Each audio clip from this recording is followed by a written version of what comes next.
नमस्कार दोस्तों। आज लेकर आए हैं फ्रांस की क्रांति की अगली सीरीज, जो लास्ट टाइम पे हमने आपको पढ़ाया था क्रांति की शुरुआत क्लास 9 में। तो आज क्लास 9 का उसी का ही सीरीज है। देखिए क्या है आज का टॉपिक, फ्रांस में राजतंत्र का उन्मूलन व गणतंत्र की स्थापना, कि किस तरह से वहां पे राजतंत्र को हटा दिया जाता है और गणतंत्र की स्थापना की जाती है। आज हम लोग इसके बारे में देखेंगे। सबसे पहले जानेंगे, एक वर्ड दे रखा है यहाँ पे, उन्मूलन। ठीक है, उन्मूलन। उन्मूलन का मतलब क्या होता है? उन्मूलन का तात्पर्य होता है कि इसको किसी भी चीज को हटाना, यानी कि पहले जो प्रथा चल रही थी उसको हटा देना, उसको खत्म कर देना, वो कहलाता है हमारा क्या, उन्मूलन कहलाता है। तो आइए आगे देखेंगे। तो अब हम आगे आपको बता रहे हैं कि जो 1789 में जो हमने आपको बताया 14 जुलाई, यानी कि क्रांति कब हुई थी? 14 जुलाई 1789 को जो क्रांति हुई थी। क्रांति के बाद राजा ने संविधान, यानी कि संविधान पे हस्ताक्षर तो कर दिए थे। वहां का जो संविधान बनाया गया था उस पर हस्ताक्षर तो कर दिए थे, लेकिन वो चोरी छुपे बातचीत करता था। किससे? प्रशा के राजा से। प्रशा के राजा से गुप्त रूप से बातें उसकी चल रही थी, और साथ में जो उसके फ्रांस के जो पड़ोसी देश थे, ऑस्ट्रिया है, प्रशा है, और भी जितने भी देश थे, तो वो सब भी बीच में बातें कर रहे थे। वो सब चिंता में थे। क्यों? क्योंकि उनको डर इस बात का था कि कहीं ऐसा ना हो कि फ्रांस की तरह ही वहां पर भी जनता विद्रोह कर दे और हमें भी अपनी सत्ता त्यागनी पड़ जाए। वो ऐसा सोच रहे थे, तो उन्होंने सोचा कि क्यों ना हम फ्रांस के राजा की मदद करें और वहां पे युद्ध की घोषणा कर दें, तो सारे जितनी भी पब्लिक होगी उनको सबको गुलाम बना के रखेंगे। तो वो ऐसा सोच ही रहे थे कि किसने ऐसा कि प्रशा और ऑस्ट्रिया पे किसने युद्ध बोल दिया था? नेशनल असेंबली के लोगों ने। अब हमने आपको बताया था ना, जो 600 लोग जो है एकत्रित हुए थे, प्रथम द्वितीय और तृतीय स्टेट के लोग। तो जो तृतीय स्टेट के लोग जो थे, जो पीछे खड़े हुए थे 600 लोग, इन्होंने वर्साई के एक टेनिस कोर्ट में इकट्ठा होकर अपने आप को जो नेशनल असेंबली घोषित किया था। इन लोगों ने मिलकर ही क्या कर दिया था? प्रशा और ऑस्ट्रिया के खिलाफ युद्ध की घोषणा कर दी। यानी कि वो सोचते रहे और इन्होंने युद्ध कर दिया था। अब जब युद्ध घोषणा कर दी, तो युद्ध घोषणा करने के बाद जितने भी निम्न वर्ग के लोग थे, जो स्वयं सेवी समूह थे, वो सारे लोग आके इसमें सैनिक के तौर पर जुड़ जाते हैं। और जब सैनिक के तौर पर जुड़ जाते हैं तो फ्रांस की जो कैपिटल है पेरिस, फ्रांस की कैपिटल क्या है? पेरिस। तो अब पेरिस के नगर की ओर, पेरिस नगर की ओर जो है ये सभी लोग कूच करते हुए आगे बढ़ते जा रहे हैं। अब बढ़ते जा रहे हैं, ऐसे में एक गाना भी गा रहे हैं। ऐसे में एक गाना गा रहे हैं, तो उस गीत का नाम क्या रखा था? मार्सिलेस। उस गीत का नाम रखा था मार्सिलेस, जिसे किसने लिखा था? द रॉजेट ऑफ लाइल। किसने लिखा था? द रॉजेट ऑफ लाइल, द रॉजेट ऑफ लाइल। ठीक है, इसने लिखा हुआ था ये गीत। अब जब ये गाया गया, तो आज भी फ्रांस में जो है नेशनल एंथम जो गाया जाता है वो कौन सा? मार्सिले गाया जाता है। लेकिन तब से जो है स्कूल से फ्रांस का राष्ट्रीय गीत घोषित किया। जैसे अपने यहाँ गणतंत्र दिवस पे या फिर रोज स्कूलों में राष्ट्रगान गाया जाता है ना, वैसे ही यहाँ पे मार्सिले गाया जाता है। तो मार्सिले को घोषित कर दिया।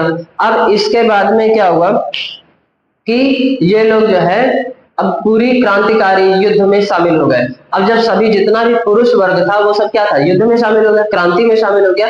लेकिन घर पे घर संभालने की जिम्मेदारी, बच्चों को संभालने की जिम्मेदारी और जितना भी जीविका चलाने की जिम्मेदारी, वो किसके ऊपर आ गई? महिलाओं के ऊपर आ गई। तो महिलाओं ने भी इस युद्ध में, क्रांतिकारी में भाग लेने के लिए घर संभालना शुरू कर, यानी कि सब करना शुरू। उन्होंने भी क्रांति में भाग लिया था, लेकिन ये लोग क्या कर रहे थे? मोस्टली घर संभालने का काम इन लोगों ने देख लिया। अब साथ ही साथ जब वहां भी क्रांतिकारी युद्ध हो रहे थे, तो अब यहाँ पर क्या हुआ था कि जो बड़े बड़े लोग थे, तो जो क्लब होते हैं ना, सरकारी क्लब, उनमें लोग बैठकर अपनी सरकारी नीतियों की और राजनीति की चर्चा करते हैं। इनमें सबसे प्रमुख क्लब कौन था? जैकोबिन क्लब था। उनमें सबसे प्रमुख क्लब कौन था? जैकोबिन क्लब था। ठीक है, अब जो जैकोबिन,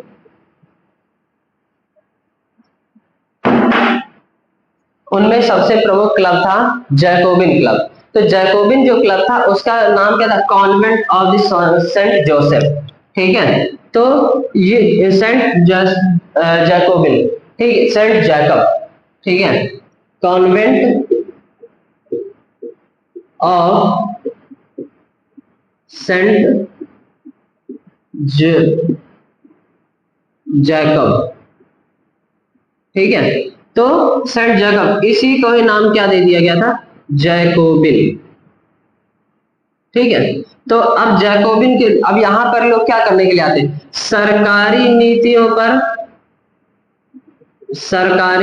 पर बहस करते थे, ठीक है, और अपना सारा काम करते थे, यानी कि तो अब जो है, अब इसके बाद में जो वहां पे कुलीन वर्ग था, सामंत वर्ग था, उनको नीचा दिखाने के लिए, उनकी सत्ता हटाने के लिए लोगों ने क्या करना शुरू कर दिया था, जो धारीदार पैंट है, ब्रीचेस है, उनको पहनना शुरू कर दिया, कि जितने भी गरीब तबके के जो लोग थे वहां पर, अब देखिए जो गरीब तबके, अब इसमें जो सदस्य थे, ठीक है, अब इसके जो सदस्य थे वो कौन थे, गरीब तबके के लोग, ठीक है, निचले दर्जे। अब इनमें कौन सा था, जैसे कोई घड़ी बनाने वाला हो गया, कोई नौकर हो गया, कोई गुलाम हो गया, कोई किसान हो गया, कोई मजदूर हो गया, दिहाड़ी मजदूर हो गया, हलवाई हो गया, कोई मोची हो गया, और कोई बढ़ई हो गया, तो ये सब लोग जो है इसमें शामिल हो गए, यानी कि गरीब तबके के लोग। अब जब ये सब लोग इसमें शामिल हो गए, तब जो है इन लोगों ने ब्रीचेस पहनना शुरू कर दिया, जिसको सामंतों की सत्ता को हटाने के लिए। जब सामंतों की सत्ता को हटाने के लिए इन्होंने ब्रीचेस पहनना शुरू कर दिया, तो उसको क्या नाम दिया गया था, सौकुलात।